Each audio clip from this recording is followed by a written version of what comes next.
ఏడాది కాల భైరవ జయంతి లేదా కాలాష్టమిని 2024 నవంబరు 22న జరుపుకోనున్నారు.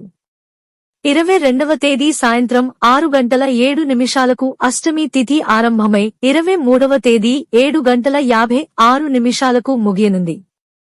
పరమశివుడు భయంకరమైన రూపంలో బాబా కాల్ భైరవ్గా అవతారమెత్తిన రోజును కాల భైరవ అష్టమి లేదా కాల భైరవ జయంతిగా జరుపుకుంటారు. మార్గశిరలో అమావాస్య రోజులైన 8వ రోజున ఈ కాల భైరవుడు ఆవిర్భవించినట్లుగా విశ్వసిస్తారు. ఒకానొక సందర్భంలో శ్రీ విష్ణువు, బ్రహ్మదేవుడి మధ్య ఎవరు గొప్ప, ఎవరు అత్యంత శక్తిమంతుడనే చర్చ నడుస్తుంటుంది. ఈ చర్య కాస్త తగవుగా మారడంతో పరిష్కారం కోసం పరమశివుడ్ని కోరతారు. దానిని బ్రహ్మదేవుడు ఒప్పుకోడు. తనకు 5 తలలు ఉన్నాయని మహేశ్వరుడి మధ్యవర్తిత్వాన్ని తిరస్కరిస్తాడు.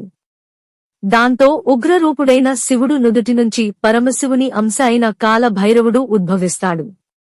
5 తలలు ఉన్నాయని చెబుతున్న బ్రహ్మదేవుని తలల్లో ఒకదానిని ఖండిస్తాడు. దాంతో బ్రహ్మదేవుడు వాస్తవం తెలిసి తన తప్పును అర్థం చేసుకుంటాడు.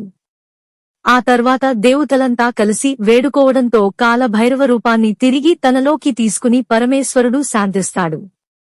కాల భైరవుని ఆరాధించడం వల్ల శారీరకంగా, మానసికంగా సుదీర్ఘకాలంగా ఎదుర్కొంటున్న సమస్యలు, జబ్బుల నుంచి ఉపశమనం లభిస్తుందని భక్తులు విశ్వసిస్తారు.